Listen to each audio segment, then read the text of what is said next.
Hey guys, welcome back to another episode of Steven Says See or Skip. Today's episode is actually dedicated to my little brother. This is his favorite movie, and so I thought I'd do a review of it. The movie's a little bit of an older one. It's called Good Will Hunting, and it came out on December 5th, 1997. The plot follows a young genius living in South Boston who starts doing janitorial work at MIT. While working there, he solves a difficult math problem and catches the attention of a professor impressed by his skills. This professor then saves him from a jail sentence by getting him into a diversion program that includes work study with the teacher as well as therapy with an old colleague of his. Will these two gentlemen be able to help save this young man from himself? And in the end, who will end up helping this young man more? The teacher or the therapist? Now, this was a great movie that I enjoyed a lot. I'd give it an 8 out of 10. Wait, maybe a 9, because it's a really great movie. That being said, there are some things that you might notice in the film. For example, the lighting. It wasn't the best. You could tell that it was kind of a low budget slash indie picture, but honestly, I think that's okay. Sometimes movies are about something other than the effects, and this particular film, you could tell they were working on a budget. Another thing I noticed, and maybe it was my sound system or the digital copy I had rented, but I had a hard time hearing the dialogue. And talking makes up 80% of this movie. Ugh, no, scratch that. Maybe 90% of this movie. Now, I put on the captions, and that helped a lot. In retrospect, I don't know, maybe it was just the British and Boston accents that were throwing me off. But you got to know what these characters are saying because dialogue is what fuels the plot of this movie. In terms of set and costumes, Robin Williams in particular looked like what you would expect for an overworked therapist who does advocacy work. He seemed warm and welcoming, but also just weathered and worn out. Everybody else's costumes were fine, in my opinion.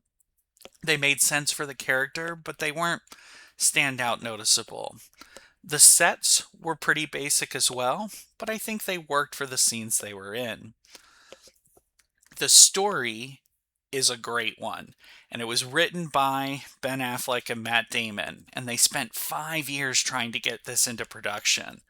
But it's all about one young man's realization of who he's meant to be in this world. He fights it, as I think we all do, but only by meeting these two people who commit to helping him does he start to discover who he is. It's interesting because I think it's something I think anyone who's gone through the process of growing up and going from being a child to an adult will be drawn to it. There's a love story in here as well, and it starts off kind of on the edges of the film, but then gets put center stage. And you're like, whoa, okay, this is an intense romance. And then finally, the love story gets used as this plot device that's like, okay, yeah, now I get what life is really all about. That felt a little rushed to me, but I get where they were going with it. Honestly, I'd be interested to see if Will and Skylar make it work in California. The movie ends with him going to be with her, but what would their relationship be like? I don't know. I wonder. The thing that I would say is constant in this movie, though, is the role of friendship. We see the therapist and the professor's estranged friendship, as well as Will's friendship with his three buddies who aren't as smart as him, but they love him and they're loyal to him. These themes of identity and growing up and mentorship and how different lives can take these different paths. What is a successful life? And what do we care about most in our lives? It was a great story, and it actually won Best Writing, Best Screenplay, which is awesome in my opinion. The acting in this movie, I think, was great, and I think it was because, in many cases, it was perfectly cast. Matt Damon, Ben Affleck, and Robin Williams, nailed it. I don't think that they could have been improved on in any way by recasting or putting someone else in the role, because the three of them crushed it. Stellan Skarsgård, who plays the professor, he had a difficult job to do, walking the line between some push-pull emotions. He wanted his old friend's help, but he didn't really respect him. He wanted to help this young man, but he was kind of jealous of this next generation genius.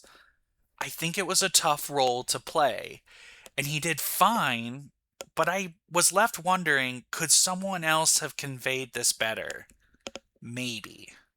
Minnie Driver, she did a great job as the girlfriend, but honestly, the relationship was important more as a barometer of what was going on with our boy genius. And I think another actress could have pulled this off. You could have easily swapped out the third and fourth friend of the friend group. Not because they did a bad job, but because their parts were so small, I could see almost anyone being able to fulfill the few lines they had. But it was nice of Ben to give a part to his brother Casey. Nepotism. It makes the world go round. And while I never gave my little brother a job, one summer he helped me get a job. So what can I say? Families, we look out for each other. When I was younger, one of my favorite moments was when Ben Affleck, not Ben, Matt Damon goes, "Do you like apples? How do you like them apples?" But when I was rewatching it as an older man, the moment that really got me is when the professor is on the ground staring up at the boy genius with this look of both like longing but also this hatred. And when our good Mr. Will Hunting says, "I wish you could do this so I don't have to." Ooh, man, that line stings. Throughout this movie, there are so many literary and scientific references. Not to mention, they reference famous historians as well as philosophers, and it all just gets thrown out like it's nothing. Are we all supposed to know this stuff? I mean, I'm a history major, and some of what our young genius is throwing around was way over my head. Oh, wait, no. This could be a sign. I am not a genius. Ooh, yikes. Thank goodness I was sitting down when I realized that. The discussion, though, about how Beethoven and how he could just be put down at a piano and just play, and that's how these mathematical and chemistry problems are for our young genius. There are these people who have these innate talents, and they can just do things without much practice or training. And the rest of us have to work really hard for what we accomplish. And even then, there are limits to what we can do. I do wonder while I was watching this movie, was it the birth of bromance? It certainly put Affleck and Damon on the map in a big way.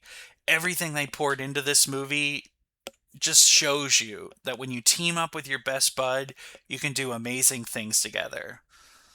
But for me, I gotta say, the first bromance was Joey and Chandler. Thoughts?